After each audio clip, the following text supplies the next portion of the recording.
Vamos con este tema que son los analistas políticos. ¿Para qué se escucha un analista político? Muchos creen incluso que es una pérdida de tiempo escuchar analistas políticos. El problema es que en México no se enseña que, al igual que calificamos la experiencia en un restaurante, hotel, película, obra de teatro, transporte, etc., la calidad de un producto, también debemos de calificar a los periodistas. Calificar a una persona, sí, es la base, muchos creen, de crearte una amplia colección de enemigos, pero es necesario. Porque una persona que vive en una sociedad y no se queja, fomenta que esa sociedad se vuelva cada vez menos eficiente.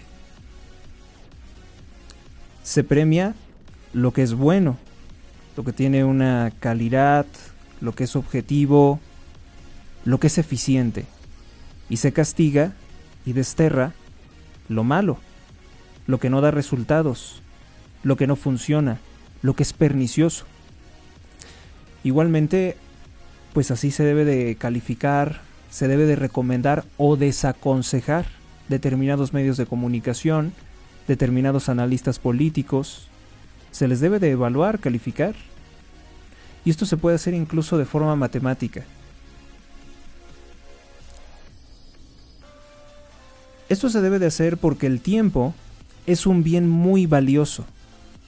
Así como el dinero que estatalmente pues nos quitan de nuestros impuestos para sobornar a medios como Televisa o TV Azteca desde el gobierno federal.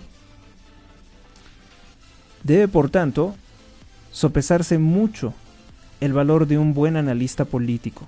Alguien que se expresa adecuadamente y con sabiduría vale mucho, y esa persona debe de ser premiada con recursos para que siga haciendo su estupendo trabajo y que no dependa de gobiernos o de factores o de poderes fácticos que pudieran sesgar o desvirtuar su excelente trabajo para clarificar la realidad o alertar a la población sobre asuntos importantes. Hoy en día pues esto se puede mejor gracias a las redes sociales. Entonces, por evaluación en los últimos 7 años, es decir, desde el año 2017, en plena campaña presidencial, hemos visto en muchas situaciones prácticamente al desnudo la ineficiencia de Denise Merker y Genaro Lozano de Televisa para evaluar la realidad política de México. Notoriamente, pese a su fracaso como analistas políticos, son cada vez más expuestos y sobreexpuestos por Televisa, lo cual nos habla de un comportamiento muy corrupto por parte de la empresa, como si no les importara su audiencia. Tienes un mal jugador de fútbol, es un ejemplo, que fracasa una y otra vez en anotar goles, y entre más fracasa, entre más recibe críticas negativas, más y más como si se tratara de hacer enojar al cliente, lo mandas más al frente, lo sobreexpones. Esto habla muy mal de la empresa, descalifica el nombre de la empresa como tendenciosa o como que se rige por otros intereses. Probablemente el gasto inmenso en publicidad que da López Obrador pudiéramos sacar por conclusión. Pero eso es la definición completa de corrupción en toda su expresión. Y lo único que puede dar por resultado pues es que las personas no quieren escuchar o no tomen ya en atención lo que está radiando esa empresa. Asimismo, como evaluamos la trayectoria de los políticos revisando con lupa su familia, su comportamiento en público, dónde estudiaron, su patrimonio, su afiliación política, sus intereses religiosos o sectarios, sus conflictos de interés. Asimismo, debemos de conocer a los analistas políticos, debemos de sopesarlos para conocer por qué podrían estar dando una opinión, por qué podrían estar fomentando una determinada agenda y hallar los conflictos de interés, las parcialidades o sesgos que los están impulsando a determinada conducta. Es una realidad que no se puede negar. Nadie va a querer hablar mal de lo que es suyo. Nadie va a acusarse públicamente de aquellas cosas en las que está incurriendo por conflicto de interés. Esa es una información que se le tiene que arrebatar a estas personas que son figuras públicas, pero que se siguen exponiendo como figuras privadas cuando se les mira con lupa. No quieren estar bajo la atención de los la atención de los investigadores, ¿no? De otros periodistas, de otros que pueden evaluar su desempeño. Hay antecedentes negros en el caso de Genaro Lozano. Ya 7 años después de escuchar sus sesgos a favor de López Obrador, a favor de las intenciones más discutibles o condenables por parte de Morena, como por ejemplo elogiar que Morena hace acarreo, dice que eso es algo común y típico en los Estados Unidos y que por tanto debemos de elogiar a López Obrador, encontramos la razón de muchos de sus sesgos. Genaro Lozano es hijo de un general del ejército mexicano, acusado de grave corrupción. El general, ya en retiro, Genaro Fausto Lozano Espinosa. Por tanto, la voz de Genaro Lozano está muy condicionada por su familia, por sus antecedentes, por su homosexualidad, por su ateísmo. Es una voz derivada de intereses militares castrenses, homosexuales, que conecta también con la Fundación Rockefeller, con intereses extranjeros, con la Fundación Gates también.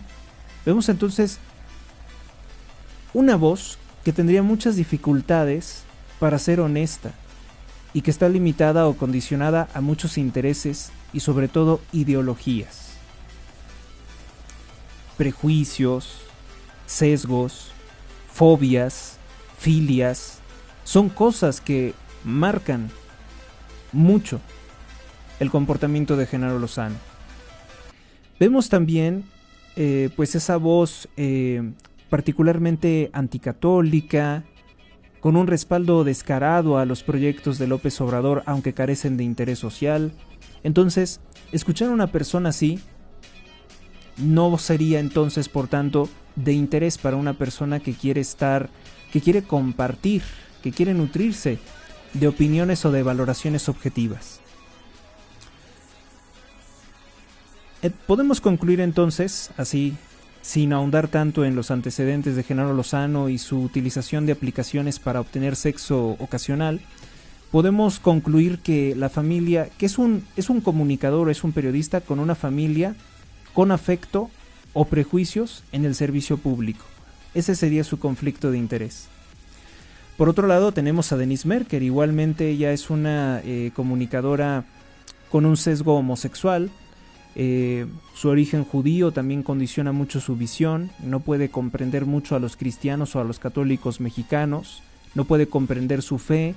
No puede comprender probablemente su historia. Los analistas como Denise Merker también tienen otra limitante que también se les debe de evaluar, y es que no saben expresar o comunicarse adecuadamente. Algunas veces los términos que utilizan pueden ser complejos o extraídos de una determinada literatura, de alguna determinada colección, vamos a decir, de autores que no tienen forma de comprender o asimilar el grueso de la población. Sus opiniones pueden estar plagadas de fobias o de prejuicios. Sus opiniones o su forma de hacer el ejercicio periodístico están plagados también de una subjetividad en la cual ellos consideran de poco valor, incluso erróneo mencionar, o sencillamente no pueden ver la importancia, por ejemplo, de un símbolo como la Virgen de Guadalupe. ¿Sí? Tiene una importancia el personaje sagrado de la Virgen de Guadalupe, y notamos un desprecio contra el catolicismo, sobre todo cuando Denise Merker y otros analistas políticos dicen: nosotros somos ateos y no tiene ninguna importancia ni valor que Claudia Sheinbaum, siendo atea, utilice el símbolo de la Virgen de Guadalupe, un rosario, que lo denunció claramente Xóchitl Gálvez.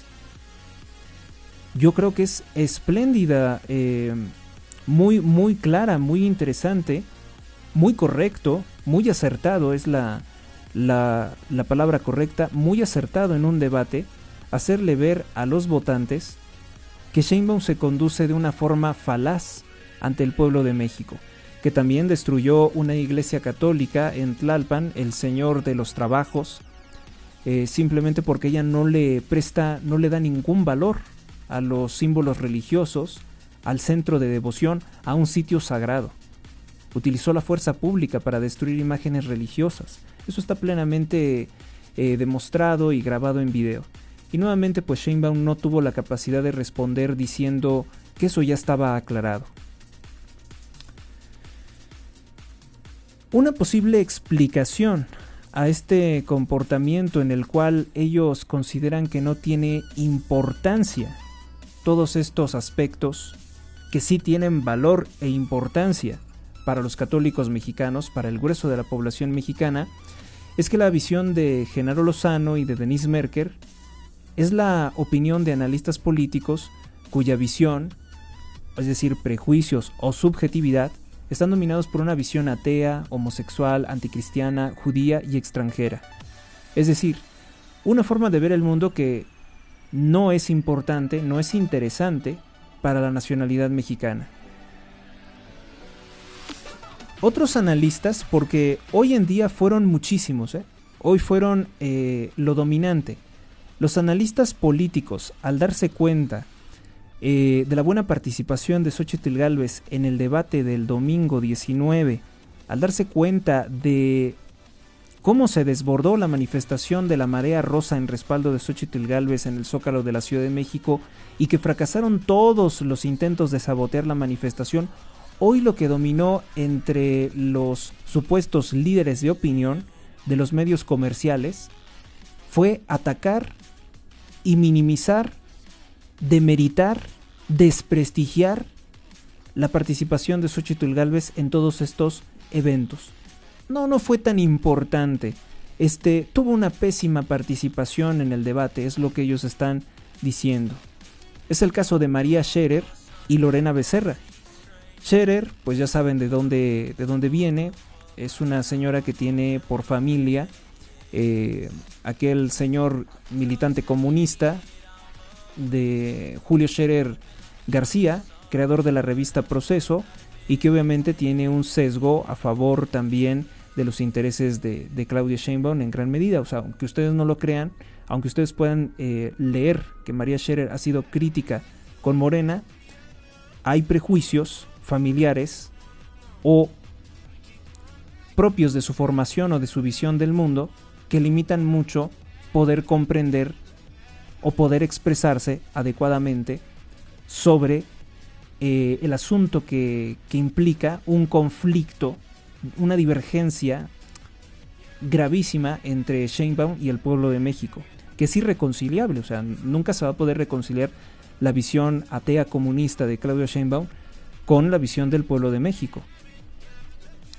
Escuchándolas en W Radio, en una entrevista, en una especie como de debate de analistas con Carlos Loré de Mola, pues intentan desprestigiar a Xóchitl Gálvez en defensa de los intereses de Claudia Sheinbaum y también como tratando de destacar que aquí lo que prima o lo que debería de ser más valorado son los intereses del lobby judío, porque el lobby judío es muy susceptible a sentirse ofendido cuando se le recuerda que pues no es cristiano y que por tanto sus intereses y sus opiniones son ajenas al ADN de México.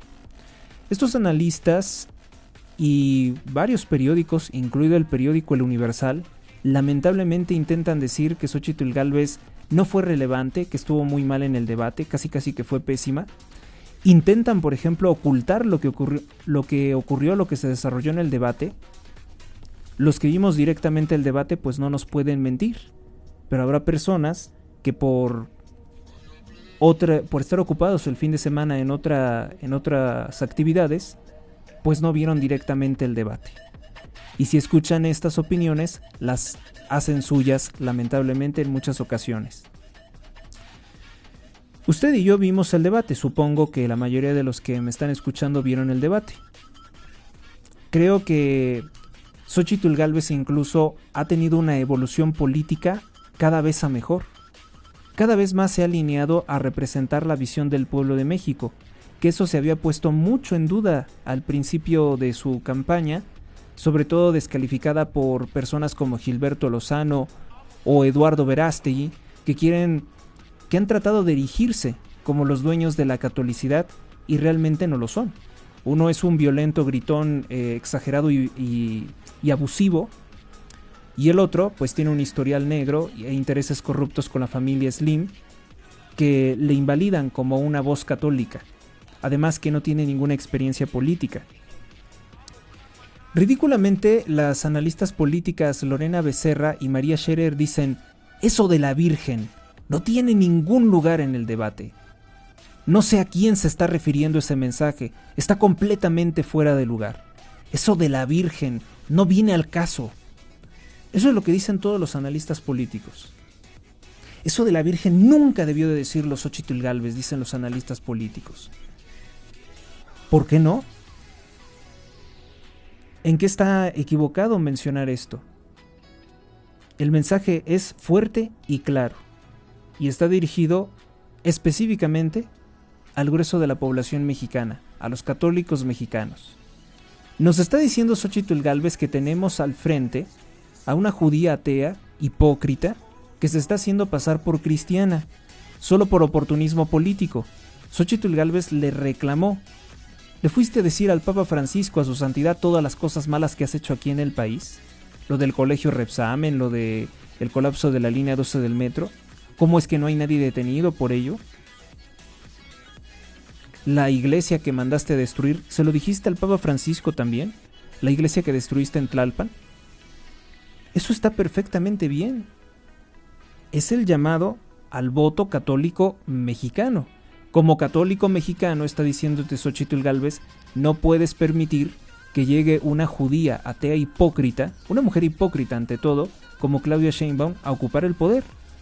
Porque si es capaz, siendo atea y comunista, si es capaz de fingirse cristiana, ¿qué otras cosas no podrá fingir? Lore de Mola, María Scherer, Lorena Becerra, Denise Merker, Genaro Lozano entran como a intentar salvar a Claudia Sheinbaum, diciendo que no le afectó nada de lo que le dijo. Nosotros vimos cómo Claudia Sheinbaum se quedó callada cuando Xóchitl Gálvez le reprochó que Morena se ha financiado con dinero de combustible robado a Pemex o con dinero de combustible ingresado ilegalmente sin pagar impuestos a México a través de las costas de Tamaulipas, a través de los puertos de Tamaulipas de manera ilegal con pipas. El huachicol fiscal que ha estado haciendo Morena por fuera de Pemex. Ella se quedó callada cuando le dijeron eso, y además que Sergio Carmona fue asesinado, el rey del huachicol que financió la campaña de Américo Villarreal. Pero esa clase de cosas, pues los medios corruptos, ahora sí podemos hablar de medios corruptos porque premian a aquellos elementos que no son eficientes y que por no ser eficientes de hecho los ponen y los sobreexponen, los premian con tener la esteralidad, se puede decir el punto estelar o los horarios estelares de comunicación. Eso es premiar a aquellos que son incompetentes, y eso en todos los lugares se le llama corrupción. Hay corrupción en W Radio, hay corrupción en Radio Fórmula, donde se premia o privilegia la voz de corruptos como Arturo Saldívar o Epigmenio Ibarra. Hay corrupción cuando se sobreexponen las opiniones que tratan de desviarse de la objetividad, que tratan de desviarse de la realidad del país. Eso es muy grave. Yo les pregunto, ¿a poco no se puede interpretar eso? No, lo que pasa es que ellos nos quieren engañar, eso está claro. El mensaje es para el pueblo católico. Que Lorena Becerra, que María Scherer o que Carlos Lore de Mola, bueno, él dice que es católico, pero que se conduzcan como personas ateas, eso es muy distinto. Entre las cosas que van a pasar, yo creo que en los próximos años, si hacemos nosotros un buen trabajo calificando, recomendando o desaconsejando escuchar determinados medios de comunicación, lo que va a ocurrir es que esta amplia colección de medios corruptos, pues al menos en el ejercicio del periodismo no van a estar atesorados. Televisa, Fórmula y varios periódicos probablemente sigan siendo más medios de entretenimiento o de nota rosa, pero no van a ser tomados en cuenta como aquellos medios de comunicación independientes, objetivos, o sea, de analistas y de personas que queramos escuchar auténticamente. Que nos tomemos nuestro tiempo para escuchar y tomar mucho en peso y en valor en consideración lo que dicen, probablemente no. Porque con portadas timoratas hoy intentaron ocultar el peso del debate presidencial, que ha sido el mejor, en el que ha tenido la mejor participación Xóchitl Gálvez. Intentan ocultar el peso, el desborde de 1 millón de personas manifestándose en la marea rosa. Esa clase de cosas se ve que no les gustan, les ponen nerviosos. Y empiezo a entender que podría ser porque tienen ya asegurados intereses con el régimen de Sheinbaum. Seguirán radiando, pero la gente no los va a tomar en consideración si nosotros hacemos un trabajo estupendo en cuanto a evaluación de su trabajo. Sabemos que a ellos no les importa mucho nuestro trabajo, no les importa mucho nuestra opinión, porque reciben dinero público, y en tanto ellos puedan mantenerse con el dinero público, no les importa lo que opine el pueblo de México. No están para la objetividad, sino para recepción de dinero. Sheinbaum quedó muda, Cuando Xóchitl Gálvez le dijo lo de el rey del huachicol, se quedó completamente muda. Solamente les voy a poner, para cerrar con esto, un ejemplo de opiniones confusas. O sea, el analista político también debe de evitar utilizar opiniones confusas. Por ejemplo, María Scherer declara con Carlos Loret: Sheinbaum es más eficiente que López Obrador tanto para lo bueno como para lo malo. ¿Eso qué significa? La eficiencia es hacer algo bueno con los mínimos recursos. No se puede decir que alguien sea eficiente en lo malo. Entonces podremos decir: Sheinbaum es más ineficiente que López Obrador. La afirmación de María Scherer al decir Sheinbaum es más eficiente que López Obrador para lo bueno y para lo malo es una opinión que solamente puede ser confusa. Y esta clase de opiniones confusas, que revelan un desorden en cuanto a la percepción de la realidad, los medios de comunicación quieren presentarlas como complejas, prestigiosas, doctas, educadas, pero realmente son lo que pudiéramos definir como un parloteo de eslogans políticos. Es decir, le falta sustancia. Puede sonar extravagante, pero no tiene contenido. Suena extravagante, pero no tiene contenido, y ese es el gran defecto de estos analistas políticos también, que recurren mucho al eslogan político. Otro analista político que también considero que es pésimo es Ángel Verdugo. Acumulan sus opiniones muchas taras de subjetividad, muchos prejuicios que se pudieran considerar incluso antihistóricos, que favorecen la visión errada que ha predicado la educación pública contra México. Y eso es otra de las cosas. O sea, si es una persona, para ser analista político tienes que tener muchos conocimientos tanto de la realidad política de México, su historia, y del extranjero. Y en ello fallan la mayoría de estos analistas políticos. Usted se puede dar cuenta de las taras de estos analistas políticos cuando ellos estiman como grandes personajes o próceres de la historia de México a delincuentes, a traidores a la patria, como Benito Juárez, como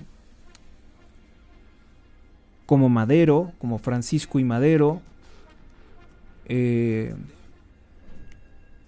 personajes como Emiliano Zapata o Francisco Villa, incluso Miguel Hidalgo y Costilla, que son personajes que no aportaron nada bueno al país. Cuando usted escucha a un analista político que toma como figura o como referente político a Morelos, a Hidalgo, a Pancho Villa, escuchamos a una persona que no se acercó a conocer con objetividad el cuerpo histórico de México, sino que, muy por el contrario, se dejó llevar por opiniones. Hoy en día ese es el problema, que mucha gente construye su discurso o su modo de vida a partir de opiniones y prescindir de los hechos o de la experiencia directa. Por tanto, pues esta es la conclusión de este análisis sobre la mala trayectoria, sobre la discutible trayectoria como analista político de Genaro Lozano y de Denis Merker. Y pues también poner mucho a consideración, ¿no?, lo que están haciendo los medios de comunicación, porque ¿por qué darle una sobreexposición? ¿Por qué premiar esta clase de opiniones que han sido muy deficientes al momento de explicarnos la realidad del país? Soy Héctor Rosales y continuamos.